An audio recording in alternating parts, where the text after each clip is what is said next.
Okay, we are live with Mighty Brook. Mighty Brook, why don't you introduce yourself? Dakota's supposed to be on, but I guess he's running late, so it's going to start with just me because you are the guest and we set this up. So just kind of give people the introduction on how your year's gone and who you are and stuff. Yeah, thank you. I'm Mighty Brook Sibrian. I fight out of the Lee Espinosa Coachella Valley Boxing Club in Coachella, California. In 8-2 with 4 KOs, and 2025 has been extremely exciting. We started off in January with my a close uh, a close fight against Gloria Munguilla. Lost on points and followed up with 3 consecutive wins, 2 KOs. My last fight was against Kat Lindenmuth. We stopped in the 7th in August, and we're getting back to get in the ring December 13th against Gloria again for that rematch. And this will be for the WBC light flyweight international title. So the full circle nature of this year, basically last year you lost a fight, not to bring it up, but in Mexico, you lost a fight that you probably didn't expect to lose. Then in January, you lose to Gloria. I mean, obviously you're a positive person and such. You stay active, you keep momentum, but you probably didn't expect to be in this good of a position given how the year started for you to end the year, possibly avenging one of the bigger defeats that started the year. Yeah, I mean, for me, it's you just focused on the next step, right? And I have a great team, and my coach and trainer and manager he's the one that has all of these other ideas and limitless possibilities, and working behind the scenes to make sure that we do continue progressing and moving up, and made this one happen. So it's a blessing to have such a strong team. What made this camp interesting for you? Interesting. Well, I I think it was more of the sparring rounds. I think that's probably the biggest difference. And that just kind of like turned it up a notch. From the sheer number of rounds. This was the first time that we exceeded 100 rounds of sparring, and super strategic, and being able you know to have a game plan for a rematch is pretty awesome, because you've been there with the person before. So it's it's a little bit more dialed in, and again, just continuing off the momentum that we've been building from the beginning. It hasn't really been a 2-month camp, it's been 11-month camp, right? We've just been continuing to work and to get lost in the grind, and make those improvements each each each time around. Yeah. One thing that I wanted to ask you too is when you up the sparring rounds, what do you have to do to not feel like worn out or run down? Like, how is that as a fighter? I guess I'm saying, what did the extra rounds feel like in camp for you, and what was the change that you felt? No, I think it's a several components. One is, I mean, you have to be on top of your recovery, and that's something that we definitely prioritize. I mean, not just this camp, every camp, but more so. I think it obviously makes sense here, um, and that just, I mean, that's from everything from sleeping, right, nutrition, to the other therapies that exist out there, but also to making sure that. Um, all the other training, all the complementary training is strategic, right? And obviously, yes, you increase the road work to make sure you got your lungs and legs under you and everything. But again, it's the timing of it, when you're doing it, the recovery, and then also to just paying attention to the body. Jose does a really great job of making sure to plan our training accordingly. So it's just being dialed in again. Like when you lost to Gloria, what was your takeaway from that fight, and what do you expect from her? There's several things. I mean, we can, obviously there's a few of the the elements like, distance but that that I think you're always detrimental. That was a big one. Really just focusing on the mental health, making that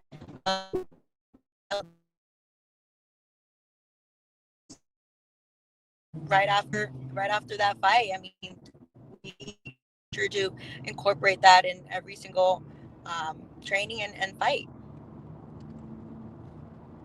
Okay, we had a little tech issues because I know you're on the road picking up stuff.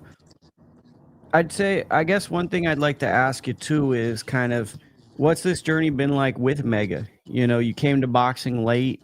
People don't expect people who come into boxing late to achieve much, right? And now you were in a position earlier this year where I think most people would write you off, and now you're bouncing back. What has this journey been like with Mega, and kind of what you're on in pro boxing? I think it's been an amazing, crazy ride. Not only for me,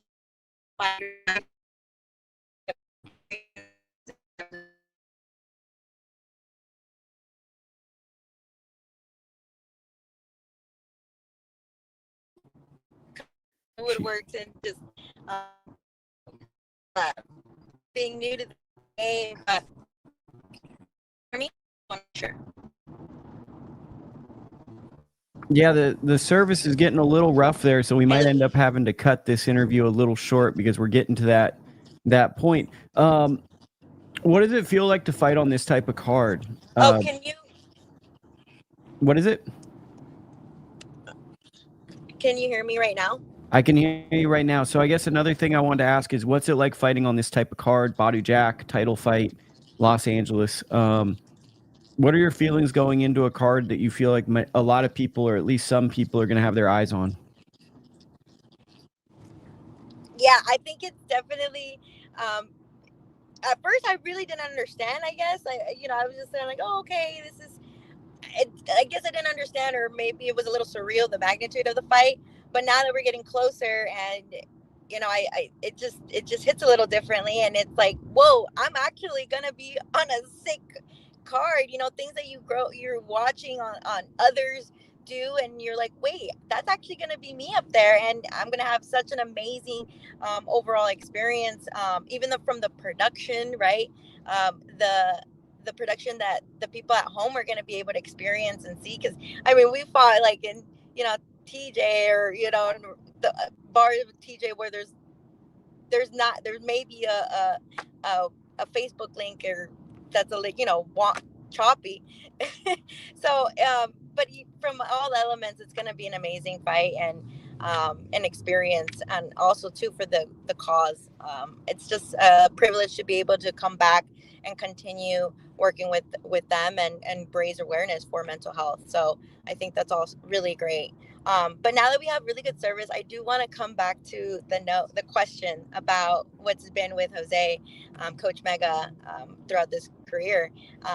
And obviously we have an amazing time. I've said this so many times that like this is a movie to us, like it's our own Rocky movie, and we're just going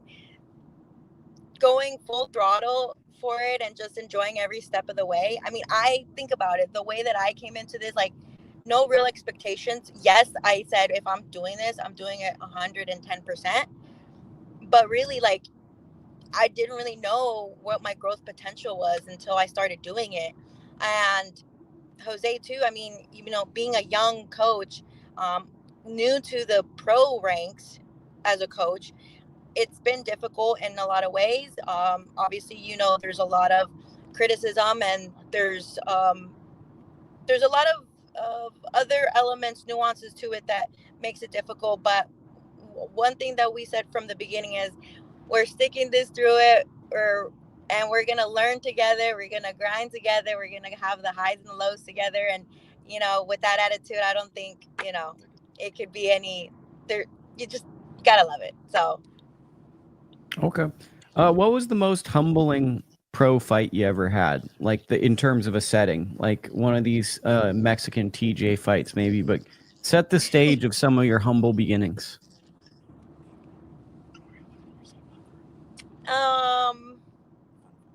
Oh, this was a fun fact. It's kind of cool. I think humbling has in April, my fight after Gloria.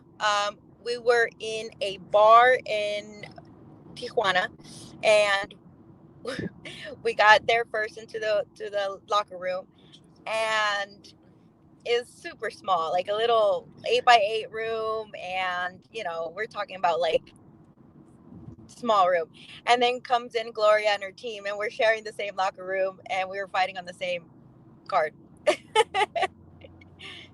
And then, like, what is it? Maybe like 8 months later, you guys are fighting each other. And I think that also speaks to the fact that this is a sport. Like, you guys don't hate each other. It's you're competing for a thing. And I think sometimes the fans love conflict so much of the fights that they try to bring the conflict into the language and stuff. Whereas the athletes, it's really hard to do everything right and get a good outcome. But yeah, that's pretty cool. What did you think when you saw Gloria come into that? Oh, go for it. No, the other thing I was gonna say is like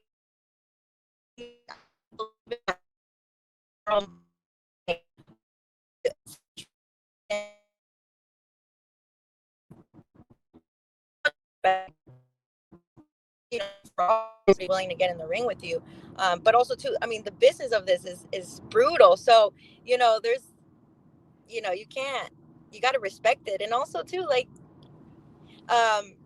it's all love. We're all human beings at the end of this day, and at the end of the day, and we're all trying to achieve our best self and do something pretty extraordinary. But back in September, Gloria and her team were fighting. They were going to be fighting, or they did fight in Fantasy Springs. So we opened up the gym for her and her team so that they, can finish cutting weight. And again, it's just all love, respect, outside of the ring. Once you're in there, you got to just take care of business and do your best. So. When you saw her in Mexico come into your locker room, what was your first thought? Oh, I was in the zone. I was ready in fight zone. So I mean, I was just kind of like, oh, okay.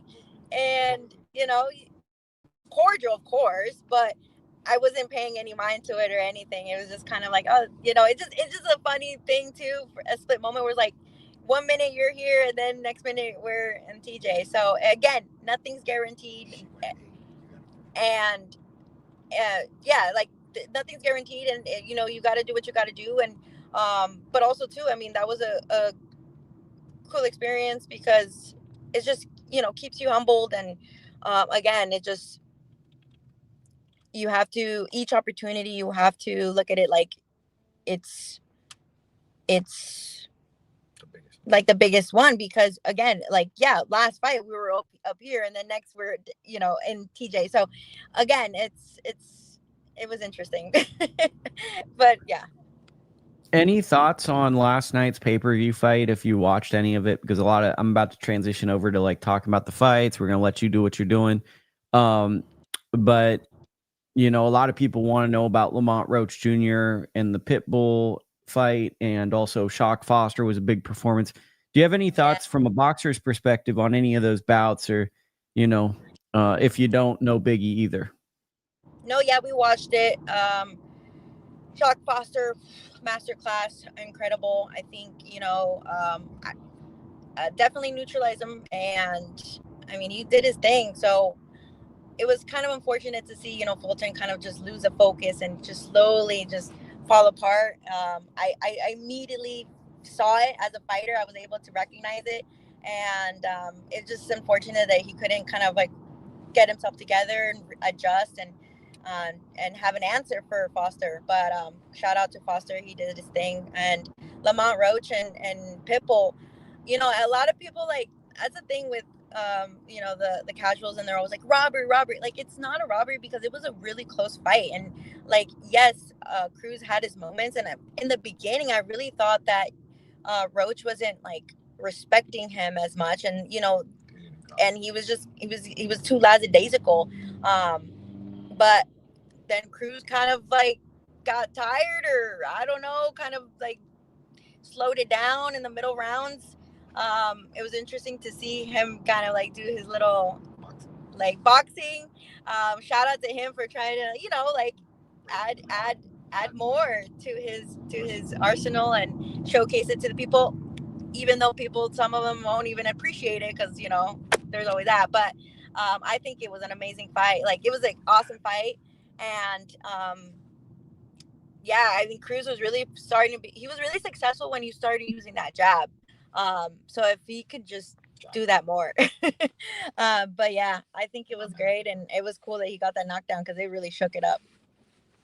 Yeah, I mean, it was that definitely point deduction, I don't know, it was a little, because the ref said that it was he was hitting him like below the bell or butt area, but I think it was like a holding, so it was kind of controversial right there.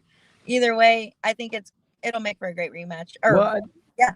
One thing that I want to throw back to you guys is it isn't the referee, and I don't know if the referee didn't speak Spanish, but I wasn't sure if he was telling Pitbull the instructions in Spanish.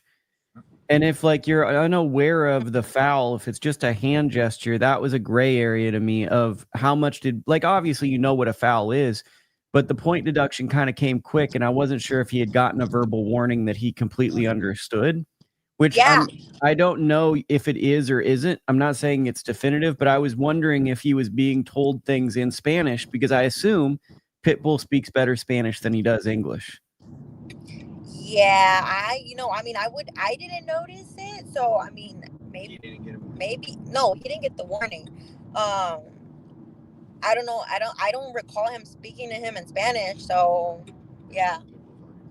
And that said, Lamont's my guy. Like, I love that team too.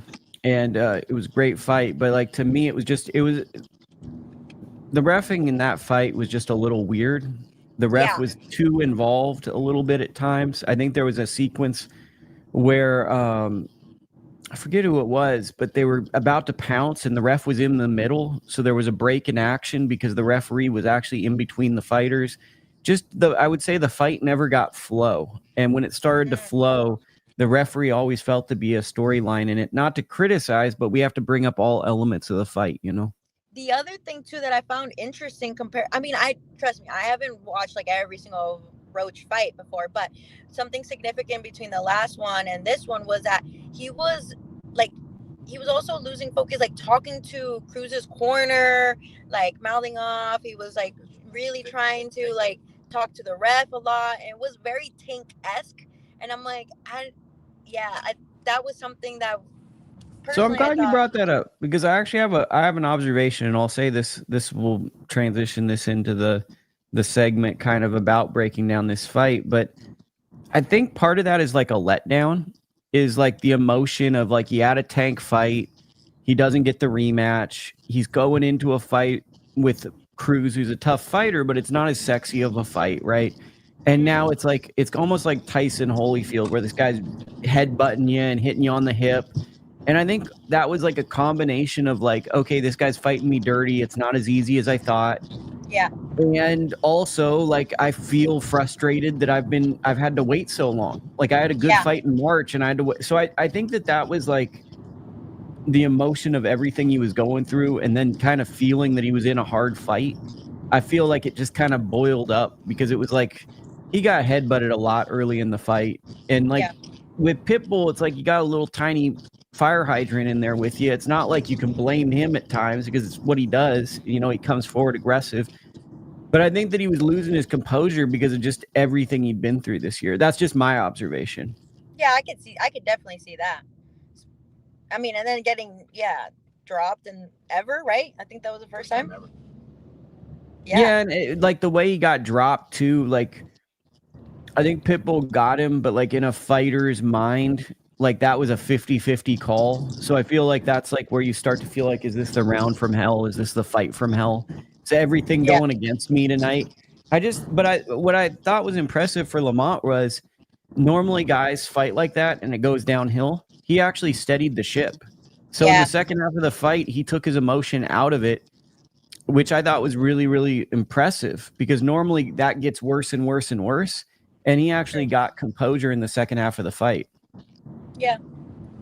And ironically, Pitbull got lost composure in the second half of the fight. It was like a very emotional fight where like one guy was emotional in the first half, and then a guy that's never emotional was emotional in the second half. Yeah, the tongue thing. I was like, wait, that is so out of the norm. That was funny. What I think what it was, at least to me, was Roach was kind of standing with it. He was doing the Usyk thing where you like stand with someone and turn them. And Pitbull's like, I don't like this, man. Stand and trade with me or just be there. And he's like, I'm just mad. Like, I don't like this. And, you know, I honestly don't want to see a rematch of this fight because I just think the styles don't make a good fight. It's like it's an ugly, evenly matched fight, but it's not like, I just don't think it's ever going to gel well. That's just my thing. I think, how did you think Lamont looked at 140? To me, I think he looks all right, but I definitely could notice early in the fight there was a size difference for Pitbull. At least to me, it felt like those punches really had a telling effect on him. Yeah, I agree. That's what I had mentioned to him too, to Jose about that, because I was like, interesting. Yeah, I like him. That was 140, so yeah, because he doesn't even fight, or he was fighting at 130. Right? He held the belt at 130, and then the minute the bell rang, he lost his WBA belt because he hasn't defended it in a long enough time. He fought Tank at 135, but he fought Cruz at 140. So he's really probably, if he could get the fights, he's a 130 pounder. He's at 140. In all reality, he was at 140 because Cruz is a smaller, in terms of frame and stature, 140 pounder. So it was probably like more like a calculated risk against a guy who'd probably competed 135 pounds, but now fights at 140. But I did notice early in that fight that like the blows were, Lamont was feeling the extra 5 pounds. Oh yeah, definitely. So what does this mean now? Okay, well they have, because Barrios has the 47. Oh, never mind. Okay. Well, who knows? Now, what this could mean, and it's boxing, so we don't know any of what it will mean. Yeah. What it means is both will get big fights, more than likely. I think that for, Cruz, you're looking at really impactful fights towards the title picture. The 140-pound division, is about to probably shake up a lot because we have Shakur and Teofimo about to fight early in the year, but that's going to, break it up. I think that for Cruz, we could be looking at, hypothetically, you got Gary Antoine Russell. He's WBA champion. He's taken on Andy Hiroko. I wouldn't be surprised if you see that. You also got Sabril Matisse taking on Dalton Smith. Isaac Cruz is the interim WBC champion. So maybe the winner of that could be where Cruz goes. I think for Lamont, what I would be interested in is, what's going on with Gervonta. I'm not sure we see him back in time to defend the WBA lightweight title. I'd like to see him in the mix for that WBA lightweight title if Gervonta no longer holds it. And there's names like Floyd Schofield. There's names like Lucas Body.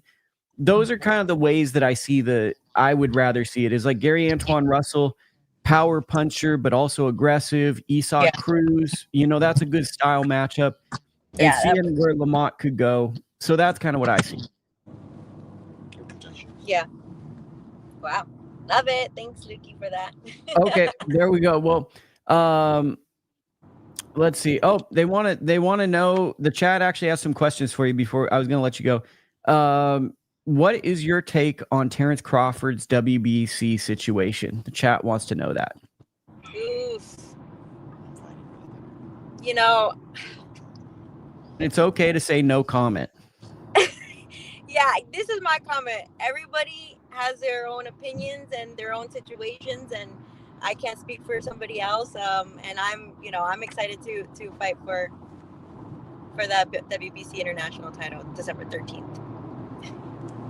I will say my piece, which is not very controversial, I don't think. I think fighters get old and they just kind of do what they want and they're tired because it's a very long grind. And I think that people that love boxing sometimes read into things deeper than it is. I think it's as simple as that. I think Crawford's done everything he's ever wanted to achieve in his career. And if he chooses to not have it, he chooses not to have it. I think that no young fighter would ever do that. And I think sometimes Hall of Fame boxers can pick and choose what belts they keep. Historically, we've seen Floyd Mayweather do this. We've seen Miguel Cotto. It's something that Hall of Fame boxers sometimes tend to do because they've established themselves, and the belts don't hold the same meaning as to a fighter like yourself, where it helps establish you. It gives a level of credibility to world-class rankings. I just think that when it's a big-name fighter, people overreact to something that's historically happened a lot. Yeah. Perfectly said. I would agree. And I don't think that got you in trouble. So, Brooke, do you have anything else you want to contribute to the show, or do you guys want to go back to the road and handle your business about 6 days out from your fight? No, I think we covered everything. I mean, just if you're in LA, come out, and if not, tune in Amazon Prime pay-per-view. Perfect. Well, we will be watching. We will be tuned in. I may be in Stockton, but I'm definitely going to be getting the pay-per-view regardless to see how your fight goes. I think it's going to be a cool story regardless that you started in January with 2 losses and you're rematching the person that you lost to in January in December. I mean, yes, I get it's women's boxing. The depth isn't as big, but I still think it's a pretty cool story that not a lot of people would do. And I think what's most fascinating to me is most people would give up in them, or struggling with words. Most people would give up or mentally think that they couldn't accomplish something, given the landscape of boxing and given how much a loss sets you back. And the fact that you got the momentum, thanks to Mega as well for getting these fights. And now one could even argue that you're heading into this fight with as much momentum as Gloria, who beat you in January. I think it's just an interesting story because you're showing how boxing is just, you're only as good as your last fight, and you put together some good fights. Appreciate you. Yeah. Okay, there we go. Well, I'm gonna just talk to the people. Hopefully Dakota comes on. And Brooke, thank you so much for being on the show. Of course, anytime, Lukie. Have a great Sunday. Okay, Bye. Thank you. Okay, so we are here. That was the mighty Brooke, and she is fighting this Saturday. It is on the Championing Mental Health 2 card, and it's going to be a banger of a fight card in Los Angeles. Very excited for that one. So let me get into my thoughts. Let's get into this. Dakota hopefully can join, but we had an interview scheduled and we had to get into it. Let's get into my thoughts on Roach versus Cruz. We'll say Lukie's thoughts. Weird fight. Let me read through the chat stuff. Pitbull Cruz got tired. He did look like he got tired, but I mean, it's hard to read how he got tired, right? I think that the novice goes, well, maybe he didn't train hard. I think also a part of me goes, did he look for the stoppage? Because I thought that early on in the fight, Cruz landed telling blows, and Roach, like I said with Mighty Brooke on, it felt as though this year has been very mentally exhausting to Lamont Roach. He probably should have, in my opinion, beaten Gervonta Davis. He's faced a lot of criticism.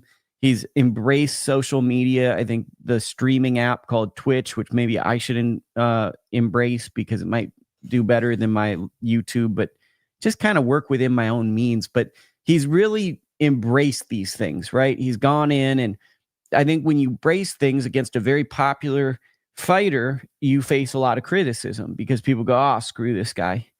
Screw this guy. He's this, he's that. And I thought that I saw because it was very clear Cruz's punches, they were hard, and Cruz is a physical fighter. He's a rough fighter, and rough fighters, at times there were hip shots, there were headbutts. I felt like the combination, like I said, of the emotional year and a tough physical fight that might have been, Roach knew what he was getting into, but I think the fight was just a little bit tougher in moments than he expected. I heard after the fight that there were hand things. Another thing I noticed with Roach was the mouthpiece, the mouthpiece not coming out all the time. There were little things, and he battled adversity. But to me, the most impressive thing about Roach was, rarely do you see a fighter where there's a lot of emotion and a lot of frustration, and then he really settles down in the second half of the fight. And I felt like he took over. It was the tale of two fights, right? It was Pitbull really set the tone in the first 4 or 5 rounds. And I thought that, Roach won the last 7. He won from the point deduction, sure. And really that's the fight. It was one of these fights that I thought was very simple to score. It's just there's a swing round, right? So it's when did Cruz stop winning rounds? That was the fight. Because whenever he stopped losing rounds, that's when Roach swept the second half. It was one. And then Pitbull, as I said with Brook, keep saying that, showed the frustration Roach had. So it was a heightened frustration. It was a heightened moment of a lot of things. And I feel like it was a tense, interesting fight, but then the intrigue wasn't fully there because I think people wanted to see a Gervonta Davis rematch. And I feel like also people were underrating Isaac Cruz coming in there. Yes, he's a notable draw, but he hasn't really had that performance this year. He had a late sub replacement in his last fight where he was pretty dominant. And against Angel Fierro, he kind of underachieved a little bit. He got himself into a firefight, and it was a performance that was harder than it should have been. Before that, Rayo beat him, and I think that was frustrating for Cruz. So, I mean, Cruz is someone that it feels as though we know what his potential is, and it's a very good boxer. So there's no downside to it. But I think Roach, the intrigue to this fight was, does he have superstar potential? Because he just arguably beat one of the most exciting fighters that people are drawn to and all that stuff. And we left this fight really not knowing. I think another weird thing about the fight is the weight class. Roach handled his own at 140. Like I said, I keep saying like I said, but it's pretty obvious to me, at least, Cruz being a 5'4", 140-pounder, that this is not, we're going to fight at junior welterweight. We're trying it out with a guy who probably fights at lightweight and maybe even could fight at 130 if he was younger. And we're going to see how it goes. The hard part that was hard to hear in the Amazon Prime was how much Lamont Roach wants to be on the pound for pound list. And you could make a case that he should be a 3-division champion or a form of a 3-belt holder at this point. If he had a beaten Tank, he would have had a form of a title. If he won this, I believe a form of a title was on the line. And now he's just a 130-pound guy who's fought at 35 and 40 and had success, but he's had back-to-back draws. How do you handle that? How do you respond to that? And then for Cruz, on the other hand, I think he reignited his career because I think a lot of people had, viewed him as a fun fighter, viewed him as an action fighter, but also didn't necessarily see him as the guy that they fell in love with in 2021 when he gave Gervonta Davis that hard fight. Now, Cruz heading into, 5 years later, nearly 4.5 years later, 4 years, well, really like 4 years later, 4 years later, he's an established main event guy who's reinventing himself. I think 140 is still an awkward division for him given his height, but he can make action fights. And I think that is, in this fight, he showed that he's not just going to be a high-level gatekeeper, that he can make fights rough, and he stood his own. I think that it was a night of a lot of tactical, rough fights, and then the main event was just a rough a rough, strange one. And for that to be on pay-per-view, it was just kind of a hard situation altogether. Let me answer any reaction to Beatriz Ferreira versus Elif Turhan. Let me go through the PBC card, Will, and then I will get to this. Thank you for joining the chat, by the way, Will. Jesus M. Cruz tries too hard, looks for power shots way too much. I thought Cruz started and finished well. All judges gave him the round 12. You know, let me go back today and watch that. And I know that's the signs of a degenerate boxing sicko, but let me go back and watch that because I was pretty checked out by round 12. So that very well could have happened. But I watched two different fight cards yesterday. I watched the Matchroom and I watched the PBC card. And a lot of the fights, guys weren't separating. Guys weren't looking to go to the next level. It felt like I thought Shock Foster was definitely the standout of the card. And sometimes you miss things. So I definitely want to look at that. I think that with Cruz, he is what he is. With Roach, we really don't know. My guy, PG Sports, one of the best boxing managers in the game, says Roach versus Shock. That would be a good fight. Let me get into Shock Foster now. Let me talk about Shock right now. Shock Foster beats cool guy Fulton. Just uncompetitive, right? And I think we need to set the stage. Fulton misses weight by 2 pounds. Somehow the fight is for an interim lightweight title of some sort. Not sure how that happens. Fulton, who knows? Very cryptic in his answers. And I think that there's becoming a pattern with Fulton where I think he's a very nice person. And sometimes being a nice person is the wrong thing to be in boxing. And there's a I don't want to say maturity, but there's a growth potential he needs to hit in terms of with Foster, he was very focused and concise leading up, and words only mean so much, in the buildup. But he was really listening to Foster. Oh, he complains so much. He complains that. And then if you listen, it's almost like he's mirroring issues he's having. This guy complains, he misses weight. You guys don't fully know the full story. Fulton's walking a dangerous ground of where is he going to sit in the sport, because he had this fantastic rise. He fought a bunch of undefeated guys. I think he fought 7 undefeated guys, basically gets to a title, beats Angelo Leo, fights Inoue. I think the fight was always going to be a hard fight. I think people really wanted it to be a closer fight than it was. Coming out of that, he's shown some issues because he doesn't. I guess that's the tough thing with Fulton. He doesn't take criticism very well, at least online. And I get it because people say a bunch of, read my chat. A bunch of people are like, man, you're ugly. Your hair sucks. And it's like, I'm like, yeah, that's true. And it's also like he's a young guy at that age. I probably wouldn't have done it. But it's getting to the point where that stuff bleeds into these performances. He comes in 2 pounds overweight. He doesn't look all that amazing. And Foster just beats Fulton with a jab. He beats him with a hand speed and a jab. This is a fight that was billed as a big rivalry. They did a bunch of promotion for it. They did a bunch of popular podcasts. Fulton was actually heavily hyped up. Fulton walks second to the ring like he's the champion, even though he didn't have a championship belt. And he didn't even really look like he belongs at 130 or 135. I think this is extremely troubling for Fulton because at what weight class does he fight at now? Because if he can't make 30, he didn't even look good against a 30-pounder, albeit Shock is a big 30 and could fight at lightweight as soon as maybe even the next fight. But that said, even at 26, Fulton was having issues with certain guys.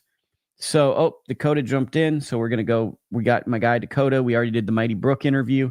This is just an all over the place. I'm talking Shock Foster.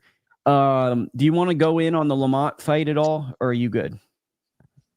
Wherever you're at, I'm just jumping in, brother. Okay, my apologies. I'm just kind of talking about the weirdness of the Fulton fight.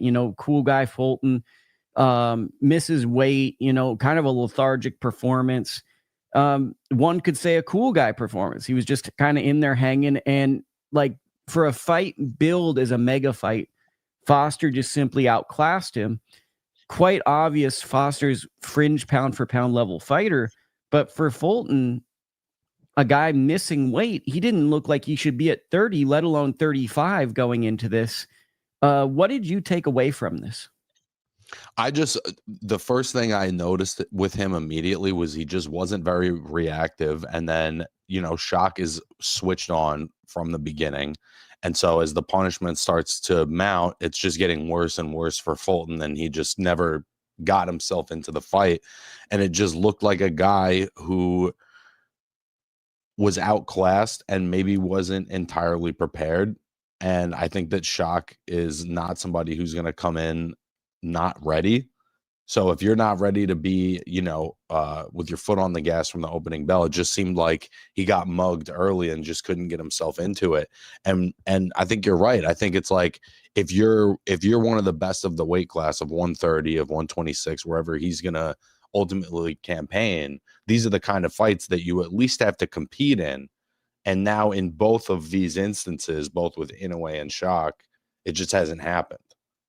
Well, I guess like the deeper, and maybe I lost my thought in this, but like the deeper thought for me was, I think you just hit it on the head about the competing, but it's like there's a level of like Errol Spence versus Terrence Crawford I saw in him, where there was like a level of I'm just better than you. Like, look at my resume, I'm arrogant. And then like it was interesting because I saw Fulton have the same issue maybe Roach had, but Roach righted the ship, which I felt was impressive in the main event.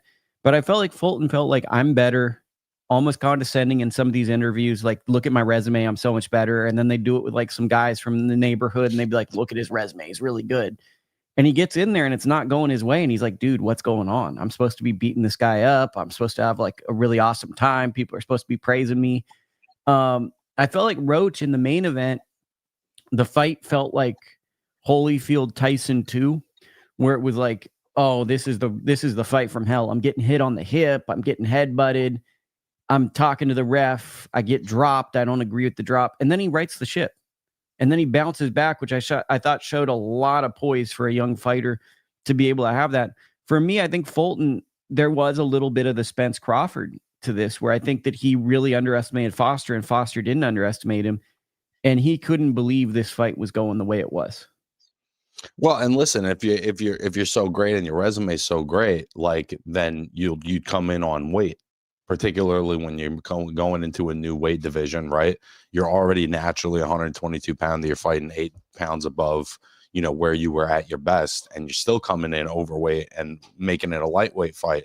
Like, I just think that, if he wants to sit on his laurels from the past, but not show up, this is what's going to happen when he's in elite level fights. Because a lot of it at times was just like he was getting out hustled and couldn't match intensity. To me, also Foster, it's like this version of Foster is going to be a very tough guy to beat, because it's like the thing about Foster is he has a top 10 jab. And I think people don't assess what a jab is, because it's like a jab makes a fight boring because you can just dictate the pace, control the pace. You're always first. And what I liked about Foster is his jab was offense, defense, and it was like mid-range jab. He had different variations to it. And you could tell, my guy Bobby Benton just has him sitting in the gym practicing hitting a bag with the jab, because there's nothing sexy about his jab. It was just an effective, I do this move a lot.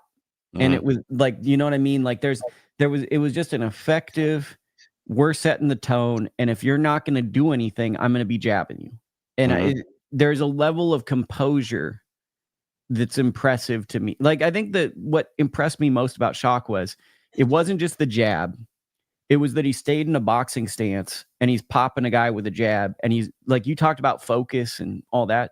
Shock never lost his focus in this fight. He was always in a boxing stance. He was always letting off a shot. He was always reactive. His eyes were always looking at Fulton. And it's very hard to not break your stance or not check out for a second. And it felt like he was locked in. He's just very reliable. He's been very reliable in this championship stretch of his career. And I think that Fulton at times hasn't been. I think it's a little, you don't always know what you're going to get with him. Well, yeah, and now we don't even know what weight class he fights at. Cruz is a Ruslan Provodnikov, very good, but not great. Yeah, he's a fun action fighter. And I think he's a fringe Hall of Famer. I even think maybe he's a half a notch above Ruslan. I think that's fair, because I think there's nuance to what he does. I think he just chooses to make fights harder because he likes to exchange and he believes in his power, which I think also, not to go back to what I already rambled on, but I think that's also why the fight was so hard. I think he really believed he was going to stop Roach early on and kind of let something out the sails. Oshaki put on a clinic for sure, said Alex Rodriguez, the famous Yankee. Question is, will Foster stay at 130 or move up to 135? You have to think Foster's probably going to 35, right? Because there's bigger names, there's more intriguing matchups. I would tend to think now that he has an interim title at 135, that puts you in line potentially for Shakur Stevenson, which is a big fight. Yep. I just don't see what keeps you at 30 with not as big of names. Maybe just because it's like his division. Yeah, I mean, if he wants to do the Golovkin thing and be like, I'm holding down my division, I get it. But I think my gut feeling is, Shock is also a pretty big guy, I think, for the weight, and he makes the weight class by discipline. When you look at him, imagine Shock and William Zepeda. I think that would be a fucking incredible fight. Throwing him in the mix. Just say say hypothetically speaking, Teofimo or Shakur doesn't come back to 135, and Keyshawn doesn't come back. You add a Shock Foster there, all of a sudden we've added an interesting guy. Yeah. So all of a sudden it's like, imagine Shock Foster, Raymond Muratalo, add Shock Foster, Cruz, Shock Foster, Zepeda. It's like, I just think that, but once again, Shock is an old school guy that it's hard to read what he'll do. Where do you want to go next, Dakota? Do you want to talk about the other two fights on the main card, which was Lara and Ramos? Yeah, because I had to come in late today. I'm following your lead, but if we want to get into Lara and Gonzalez, I mean, you know how I feel about Erislandy Lara. I think he's on the all-time underrated list. I think that he's been sort of as consistent as they come over the last pushing 20 years now. And he got the job done on this one, but I'll be honest, it was the first time I was watching him. I was like, oh, okay, yeah, he looked old. He looked a little older, he still has great timing. He still has great footwork. He's still a problem. And because he is who he is, he's still going to give a lot of guys problems. But I think about the zip and the speed that he had on that left hand, even 2, 3, even in the Danny Garcia fight, I just didn't see that as much in this fight, even though he was, very dominant. I feel like typically Gonzalez would have been the type of guy he'd stop. Well, but then there's a part of me that goes, Delvin Rodriguez, man. He fought Delvin Rodriguez, drops him, and then, he goes all the rounds. Didn't love the commentary for this fight. It was like, man, look at how boring the fight is. And it's like, I think that part of what makes Lara's fights boring are he has a dynamite left hand. If you have to respect it. And if you respect it, he just pops you with a jab waiting for you to, he basically throws 2 punches. He throws a jab and a straight left hand. And if you're not punching, that little choppy right hook too, now and then. Every now and then. So there's 3 punches. There's not a lot of variety. But I mean, there is something to explain what he's doing. And I felt like just going man, this is boring. It really it's not doing it justice, bro. He's one of the best of his time. And it's I felt like when Floyd was having a boring shit fight, which happened plenty of times, he would get the benefit of the doubt of wow, it's really effective. He's just a defensive genius. And Lara never gets any of that grace. I feel like people have taken him and Rigondeaux got 13 years of just getting pooped on for what they need to adjust to the pros. And there's tons of guys, like you said, in the history of boxing where people have been what a defensive wizard. And well, I think that's an America thing. I think American fighters that are defense first, that are a little more on the technical, nerd outside, they get grace in a way that foreign fighters don't here. That's my view of it generally. I also think if an Eastern European guy's real up on his toes and moving around and technical and this and that, I feel like they'll say he's boring. They won't. Oh, he's a defensive. They don't get the same treatment as a Floyd, or maybe even Bernard, who's one of my all-time favorites. But Bernard could give you a fucking stinker. Well, that's what I was thinking about in this. And they said, Jesus Sam says Lara admires his work, didn't improve. The fight felt very much like Bernard versus Tavarius Cloud in many ways. When Bernard was really kind of slowing it down. And it's nobody had the audacity to really be man, Bernard's really slowed this fight down and made it all those fights were how incredible is this? And it's here you have Lara. I don't know. To me, it was just a But, little. but the same appreciation for, yeah, he has slowed down a little bit, but for whatever reason, this guy that's 10 years younger can't figure him out. There is still something to that, you know? Thoughts on Jesus Ramos? Listen, bro, you said it perfect. You thought it was going to be a competitive fight. Shane's a real one. You know, I think we've been saying that since the beginning, and he came out strong early in the fight, kind of got clipped in the third, and I think it was the third or the fourth. It got hurt to sort of change the dynamic. Yeah, it was popping that right hand real good. Like he did that thing that's real tricky where you're kind of square, but you're shooting a right hand like a jab, and it's like the southpaws aren't used to it. Shane's got balls and he's more talent. I just think people don't watch undercard boxing, so they don't realize Shane Mosley's one of the best middleweights, and they'll giggle at you if you say that. And I also think the that Jacobs fight wasn't distributed widely, as far as I remember. I don't even remember seeing it was that on a Nate Diaz, Jorge Masvidal boxing undercard thing where like not a lot of hardcore guys are going to watch it. And beyond that, I think the hard part is Jesus Ramos gets a lot of criticism, I think, from American fans because they go, oh, I mean, I think people don't even understand what his style is, where his approach is more tactical and thinking, and people assume he's a pressure fighter.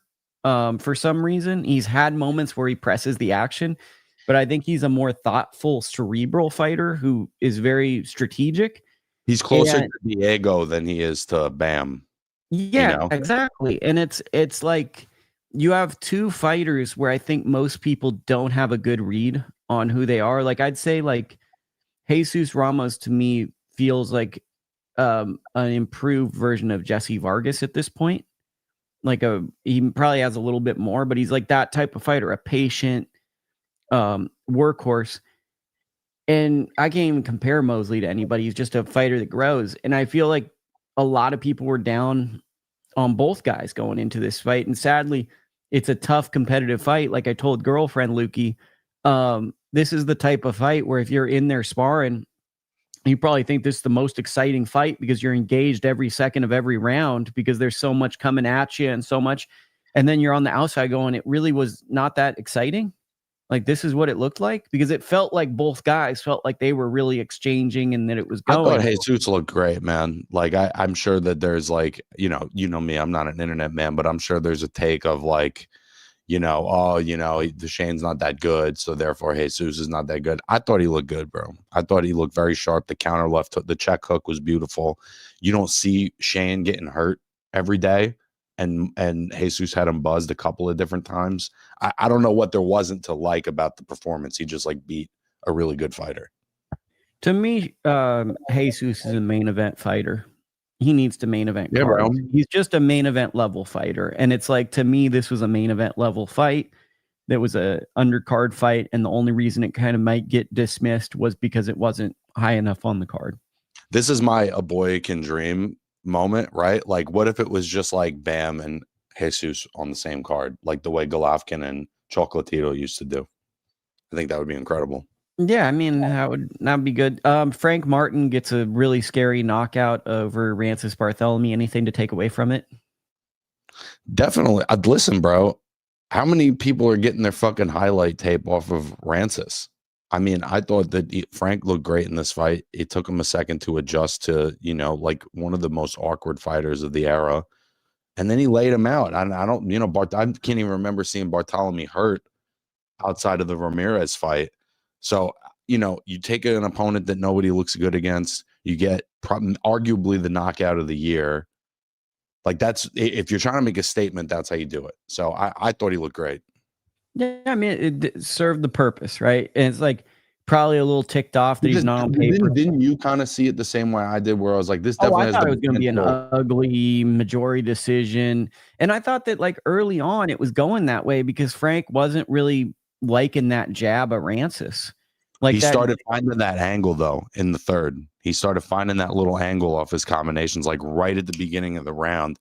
And it was interesting. I felt like Buddy McGirt was more engaged in Frank than I've seen him, like with really any other fighter other than maybe Callum Smith in the last couple of years. I felt like they had a good chemistry. Like when you talk about the angle, I remember he started breaking off of the jab of Rancis, and when he started, he wasn't parrying, but he was doing like an athletic move. And when he started doing that, it felt like Rancis needed to like throw a feint or do something, because it was like really what Rancis at this point, really you could argue at any point, it was the jab that was what got him to this level. You know, he had a really good jab. He was really methodical. He could make you think through the fight. I thought it was a good performance. Let's see him in there with bigger name fighters. Let's see him in, once again, Jesus Ramos zone. We'd like to see him in main event fights. You know, it felt like a main event level fighter. We live in a sport now where we do bounce back wins. So now he's got his highlight reel win. Let's get him back in an attraction, a good fight. I think him versus Pitbull Cruz would be a fun fight. You know, Why not? they're about the same size too, which would be unique too. Him and Lamont would be a great fight. I don't love Lamont at 140. I don't love Lamont at 140. I Well, think that both fights, I thought the draw was basically appropriate, right? And part of what happened was we thought there'd be two different fights. Like there'd be one fight where the physicality from Cruz is too much and the size difference really matters, or Lamont's IQ is going to be enough to work around those things. And both things basically we saw happened. both fights. It just was like it was like a movie. It was the tale of two halves. There Yep. was 1 and 2. Let's go over to that Monte Carlo card, which I think might have been the card of the year. Oddly, you know, I can't recall a card that I've enjoyed start to finish more than this one. So many good highlights. Not going to touch on the main event first. Elif Turhan might be my favorite women's boxer. Yes, she's crude and whatever, but Beatriz Ferreira choosing to stand with possibly the hardest punching women's boxer of the modern era, maybe ever, will forever be a wild decision, because it felt like she had a lot of advantages if she tried. And I get it's easier said than done, but to exchange with someone where their path to victory is landing a fastball on you, and then it lands and changes the course of the fight, that was a wild one. Well, the other thing that was wild too, Lukie, if I could just jump in for a sec, was none of the fastballs were that fast, right? A lot, and there's no disrespect to what's her name again? I'm sorry. Turhan. Yeah. There's no disrespect to her, but you could kind of see him coming. She winds up real hard. She swings real wide. None of them are real fast. But what she was doing was every time she would start to throw, Ferreira would kind of step back, straight back. And Turhan was just kind of catching her right on the end of her shots and hit hard as shit. And once she caught her once, Ferreira couldn't get her shit together and just kind of found herself in the pocket looking. And as much as it looked like, okay, she's going to start picking up on this timing, she just didn't. I mean, there's some fighters I greatly appreciate, because, you know, you and me love the nerd part of boxing. But there's some fighters that prove boxing is just a physical sport. And Turhan is one where it's just like, I hit hard, I'm mean, I'm physical, I'm going to beat you up. I think it's pretty clear I'm throwing in ways that are going to put me in positions to get hit, but you have to be good enough to actually do it, you know? And I believe that at some point, I'm going to wear you out with my power. And what are you going to do when you start to get tired? Because you have to fight me, and I'm going to land. Pretty obviously, she's the women's boxer of the year to me. She starts out the year, knocks out 7-0 Shauna Brown, who was coming in as off a win over an Australian fighter who just won this week. Taylor, can't remember her last name. Then she goes to Taylor France. Robertson, right?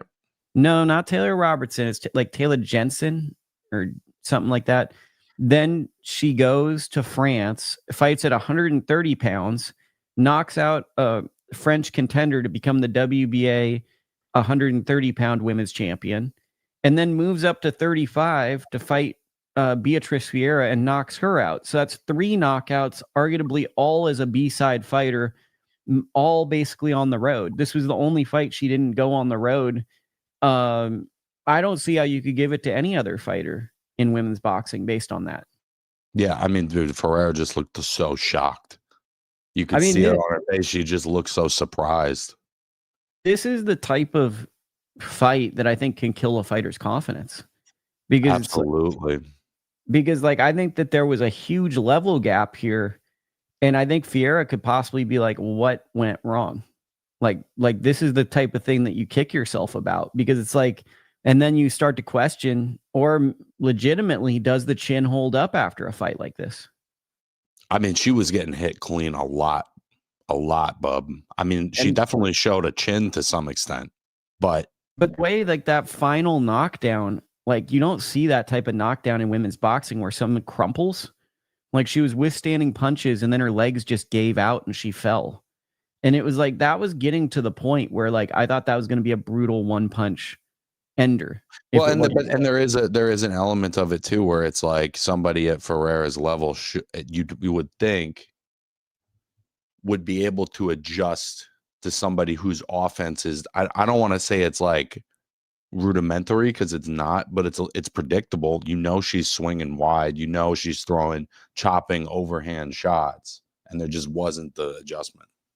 Yeah, it's Shutterworth, my guy. Sup, y'all. Definitely agree with the draw. Monaco card was fun, more entertaining than the U.S. pay-per-view.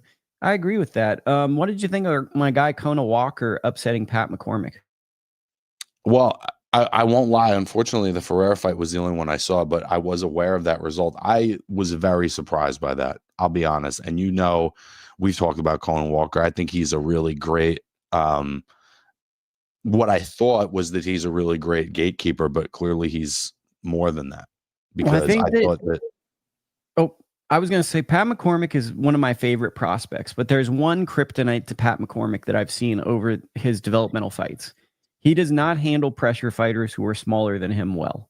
Small, concise shots and fighting. Like, so with a lot of great amateurs, there can be a kryptonite, which is inside fighting. They don't really have an answer to the inside. To me, McCormack, his answer is to load up more on a right hand and hope he gets your respect. And when guys break the distance and get to the inside, he really kind of struggles with that. And what I saw in this fight was McCormack did well in the beginning, but then it's like Walker had this strong self-belief and a physicality. And to me, I texted you and I said, he reminds me of Rene Alvarado, Conah Walker, where it's like, this is a guy where there's not a lot of bells and whistles, but he's really got a strong self-belief. He came forward and then, you know, he was up on the cards, but here's the crazy thing. Walker fought like he was the guy down and gets a 12th round stoppage because he thought probably in his mind that he had to get the stoppage. Well, in his position, you know, he probably feels like unless I knock, you know, I'm not getting a decision over this kid no matter what. That's probably his thinking. Let's see. So some criticism, Ben Davison, the coach of Pat McCormack. They said Davison's coach is Cameron Vaughn. Ben Davison, as a coach, can't handle pressure fighters. There might be a little bit of truth to that, but I also think that, like, there's an art, like, there's handling pressure fighters, right? And then there's handling the three best pressure fighters of any division who are, like, they have tricks upon tricks. And I don't think that's the same thing. I think that there's, like, Ben Davidson, if I'm correct, is pretty young as a coach. So there could be like a growth component to, like, because I think of him as he's more of a use your jab, keep the distance, more of a clean scientist boxer.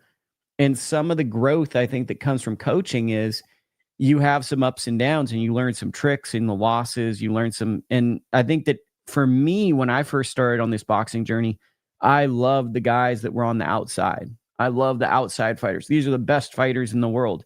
And I had to be humbled by seeing physical fighters I thought that were technically terrible outwill or outfight more skilled fighters. So maybe it's some of that, or maybe his guys ran into guys at a period of time that would be really hard for them to beat.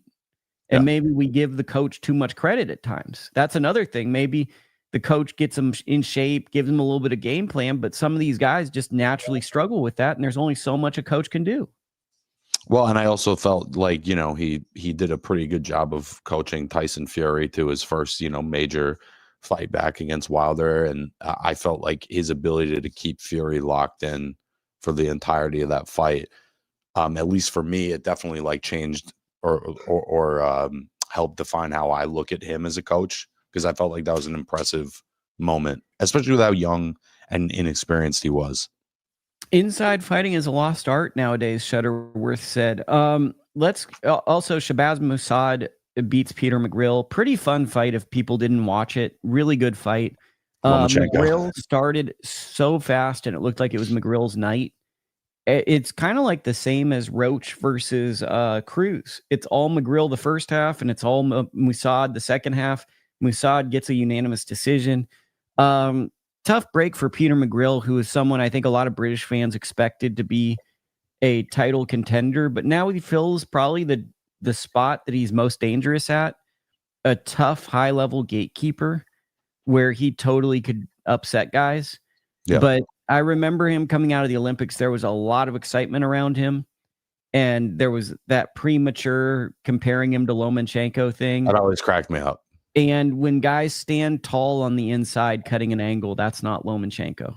And that's the one thing that's always rough to me about McGrail is he's got beautiful movement, but one of his kryptonites is he loves to stand tall when he's on the inside after he cuts an angle. And that's just a recipe for stuff. Let's go into this week's action. We got Diego Pacheco versus Kevin Saggio. I don't know much about Saggio, but tell me, what do you think about Diego Pacheco at this point? I'm a big fan of Diego. I personally think he's one of the best fighters at 168. I would love to see him and Hamza. I would love to just kind of see him in the mix with some of the best at 168. No disrespect to Saggio, but like you, also just somebody I haven't seen a whole lot of. And I felt like he did a better job of dealing with somebody like Mukumbi than he got credit for. I mean, he basically won every single round and was able to like de-impact the fight and keep it at his distance and dominated it. And I know people maybe wanted to see him beat Mukumbi up, but Mukumbi hits hard. He's pretty unpredictable. He's like Turhan, right, where he's kind of a wide swinger.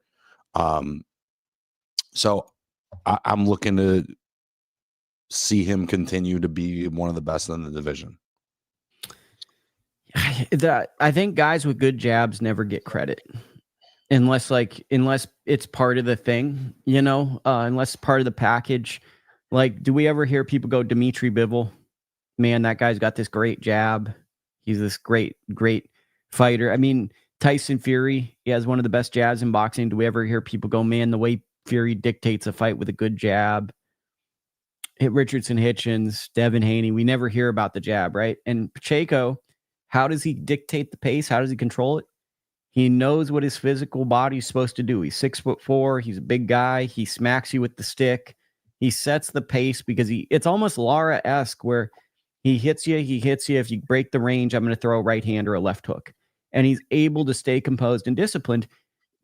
That style of fighting, most people don't understand because they're like, dude, I want action.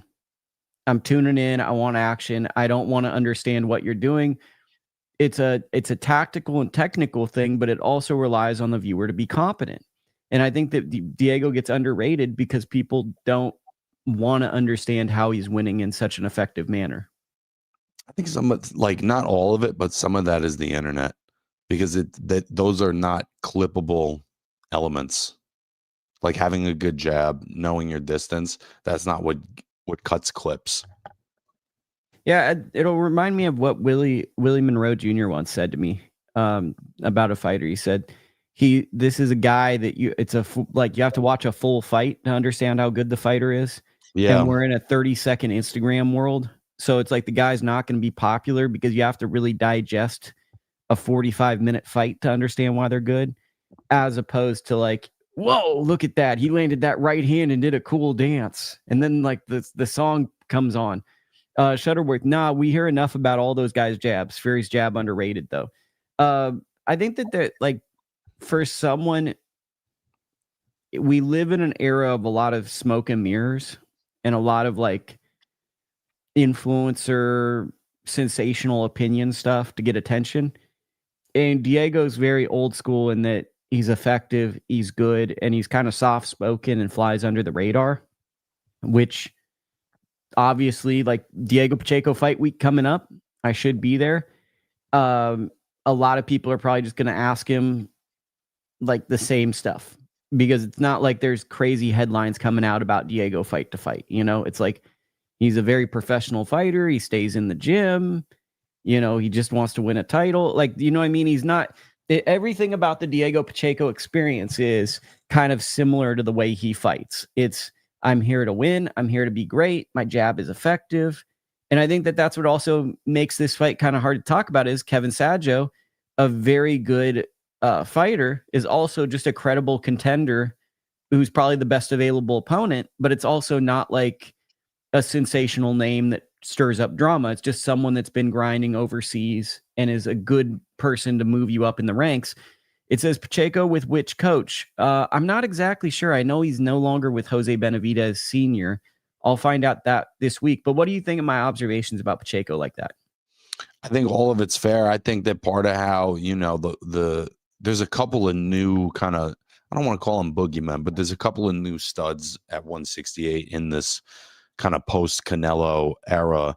And it's Hamza, it's Diego, and it's Osles Iglesias. And I think that part of how all those guys will at least up their profile, up their notoriety is by fighting each other. Yeah, I agree, bro. That's why you're so smart. Now, the one that I think a lot of people are excited about, Gabe Flores Jr. versus Joe Cordina. What are your thoughts, Dakota? Listen, bro, I just think that Joe Cordina is going to have a level of punching power and tenacity that I'm just not 100% sure that Gabe can match it. But if he can and he can beat Cordina, it kind of puts him right back into a position that he was in a couple of years ago, because it is a very credible opponent, and Cordina has his own vulnerabilities. He's been chinny at times. He's been hittable at times, but he is a world-class guy who hits very hard. And if you're not like a serious top guy, you're not going to beat him. Look, I think maybe I'm into storylines. Maybe I'm into that the Flores family really helped my career a lot, but I really think Gabe has a real good chance. I see it as a 50-50 fight, but I think Gabe is going to be able to pull this one out. The story of the fight is, to me, can Gabe take Cordina's right hand? We know Cordina's got a stick of dynamite for a right hand. Can he avoid it? Can he avoid it? And there's another subplot is the physicality of Cordina. Cordina always is looking big and strong. And how does Gabe handle the physicality and the right hand? If neither of those things are an issue in this fight, this is going to be a vintage Gabe Flores performance, because I think fundamentally and technically, Flores has more distance control and more ability with that stuff. And I think he has more nuance with his feints. I think the big questions around this fight come down to the physicality and the durability of Flores as opposed to the skill level. I think if this was before the Venado Lopez fight, I think a lot of people would be picking Flores in this fight. I think the questions only come because of those fights. And I think that this is going to be and it could be the writer in me, it could be the friend in me or whatever. Gabe fights better in his hometown. He's never lost there. I think that he's going to rise to the moment. Special people, special fighters do things that people can't see. I think he's going to really have one of those, because he was such a good amateur and he's such a good fighter. It seems bizarre that he wouldn't have a special night against a top fighter.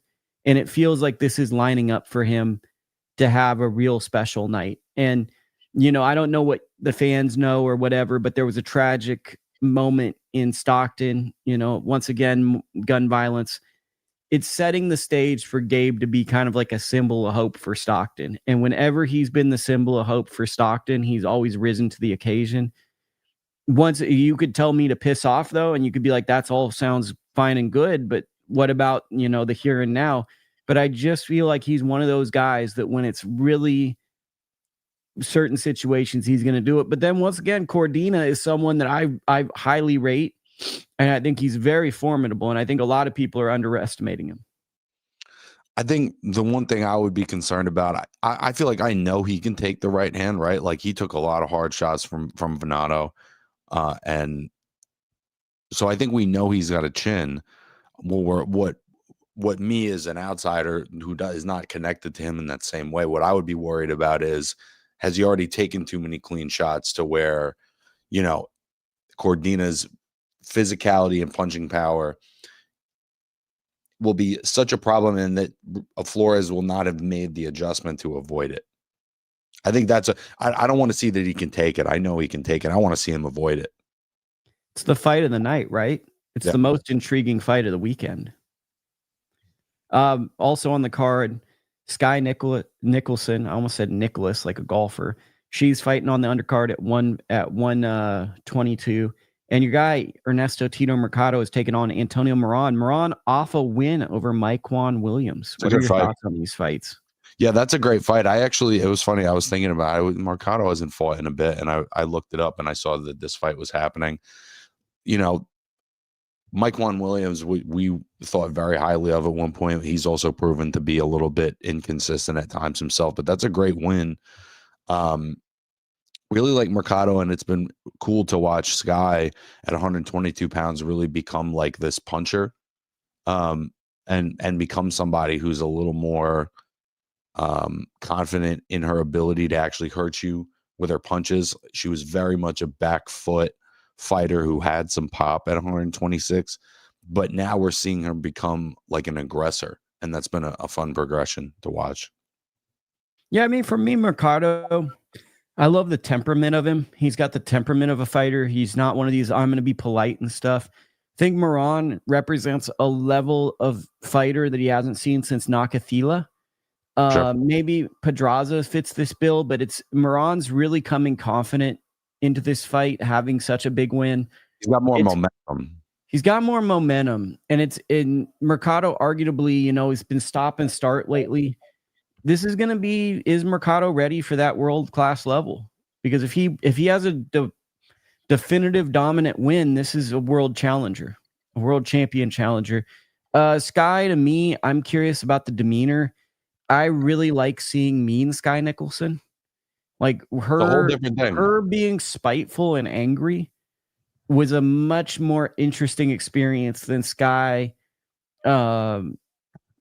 I'm going to be dominant and I'm going to think my way through. There's a level of like, you can tell she wants to be the best at whatever she does. And she's very angry that she has a loss. And I think it's also interesting at 122, probably a sacrifice to make that weight class. So that probably also makes you angrier, to have to make that weight. I just think she's interesting being mean. I think that like she's become infinitely more fascinating, going from almost like a finesse fighter to someone that you see throwing spiteful punches, Mm-hmm. Yeah, it's been a fun transition to watch, and I think that at some point, like her and Ellie Scottney is one of the more exciting fights in women's boxing. It's a super fight because Ellie's a star, right? And I'm curious if I get the opportunity to talk to Sky to ask her if that was something deliberate, because it's so interesting to me. Especially she was like the girl next door coming up, and now she's just like this mean. It's almost like she turned into the evil twin or something in a movie. She's mean. Not that she's mean outside of the ring, but the demeanor at first was, I'm an amateur boxer. I'm just so talented and slick. And now it's like very spiteful. And I think her and Ellie is just one of the more interesting and fascinating fights. Just two more things. Badou Jack versus Noel McKirian. It's going to be on the Brook Sibrian fight card. Do you have any thoughts on this? I mean, listen, bro, Badou has been amazing, much like Lara, in terms of his longevity and being able to be at the top of the sport. Obviously doesn't fight as often anymore, but it is pretty incredible to see him just still be competent and be world-class at his age. Neither of us are Hall of Fame voters, but would you say Badou Jack is a Hall of Famer? Man, he's right on the line, right? I mean, let me ask you a question. Only one goes in, Danny Garcia or Badou Jack?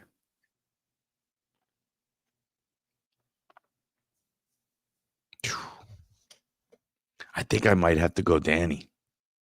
Only one goes in, Leo Santa Cruz or Badou?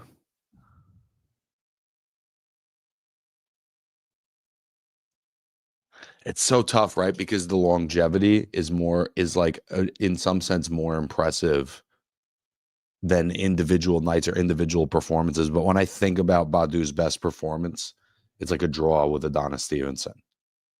Hard fought draw, by the way. great fight, and he dominated the back half of the fight. But it's like, let's not bury the lead. We're doing the Hall of Fame game. Leo Santa Cruz or Badou Jack, who's in the Hall of Fame for you? If you had one pick, Badou. Keith Thurman or Badou Jack?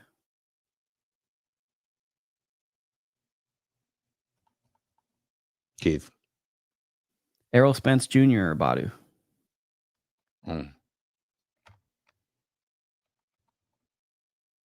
It's tough because his journey also isn't over.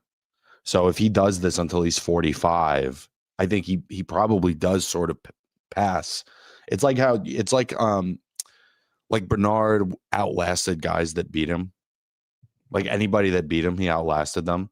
And so at what point do you kind of usurp, or does that trump the accomplishment? I just feel like you're doing the Beanie Siegel where you're answering a question with a question because I'm giving you the hard questions.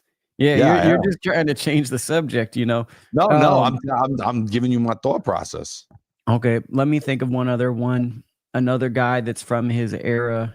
How about Anthony Durrell? Badou. Okay, let's see. Caleb Plant. Badou. Thinking who else could be in this. Danny Jacobs. Badou. I think that there is a certain class of guy, you know, even though maybe Danny at his peak was better, it's like, I think that unless you're one of the best of an era, I feel like Jack probably goes in before you. I mean, the question is, one of those guys is probably not getting in between Leo, Danny, Keith, Spence, and Badou. And it really comes down to how many people would vote for Badou over one of those names. It feels like that's the way it feels to me if he's a Hall of Famer. Yeah. It really feels like that. Finally, Terrence Crawford lost his WBC title. Didn't pay sanctioning fees. There was a bunch of internet stuff. Any thoughts on this, Dakota? It was a hot button issue.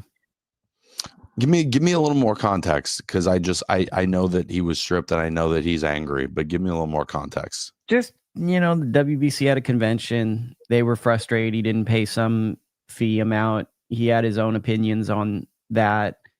And they just kind of went back and forth on the internet. To me, it's kind of a non-story. You know, this happens, like I said, with Brook, this happens a lot when you see Hall of Fame level boxers at the end of their career who have established themselves. They tend, you know, we saw Cotto, Floyd, various fighters where they don't feel they have to fight for belts, or they choose not to fight for belts. Somewhat, I feel, because, you know, they've established themselves. The belts serve a huge purpose in boxing, which is giving up and comers and top young fighters a purpose to fight for. Terrence. But I think, like Terrence, but now Terrence has gone beyond it in a certain way, because when Terrence fights now, he's given us 12 years of world championship fights. Maybe I'm exaggerating, but it feels like about 11 or 12 years. When do you think the Ricky Burns fight was? 2013? Should I do fact check? Was it 2014? That was probably like 2014, 2015. So I mean, that's over a decade of world title. Let's see. I'm going to do it in real time. So in 2014 March, so that's almost 12 years ago. Crazy. He's given us 12 years basically of world title level fights. So when a guy like that, and Anthony Champ Ross in the chat, sup Lukie, thank you Anthony for doing it. Shutter, you put too many comments in, so I can't answer all of them. For me, this is just the end of like what if some fighters do. Yeah, Shutterworth says Wealth TV days. Do you remember Wealth TV when you could only watch British fights on Wealth TV, and then at a certain point they didn't give you your money. So like they wouldn't let you sign up. It was a pay service, but I remember there was like a joke because at certain times you couldn't even pay to watch the fights on Wealth TV. Like they had a cutoff point, like during the day. Boxing's had some eras that were fun. But what I'm saying is, for some fighters, there is a point in their career where I feel as though they go, I'm just tired of paying the sanctioning fee. And I'm not saying it's right or wrong, but there is a trend for certain Hall of Fame fighters where they decide not to pay one sanctioning fee. I mean, listen, bro, if I just think like it's a little bit talking out of both sides of your mouth, because on one hand, right, like I, for the last multiple years, I've talked about how insane having the multiple belts and some of the sanctioning fees are, and why guys get ranked. Like my whole career, I've kind of been talking about those things. And so I understand his frustration. There is also the agreement that this is part of what you do to maintain your belt. And if you don't hold up your end, they're going to take it from you. And because you're a superstar fighter, who gives a shit? Right. So there's that part where it's like, well, what are you so spicy about? You're already like the most, well-renowned fighter on the planet. You don't need that belt. But then there's also the fact that, he's advocating for new leadership in boxing that would not provide new fighters some of the same opportunities that Terrence got if the UFC business model is implemented. So here it is. You're doing Terrence Crawford wrong. Bud paid 3 of the 4 a fee, and the WBC wanted more. So Man K Crazy giving us more information. So I guess they wanted maybe true, but I'm pretty sure he hasn't for the last couple of fights. That's what I saw.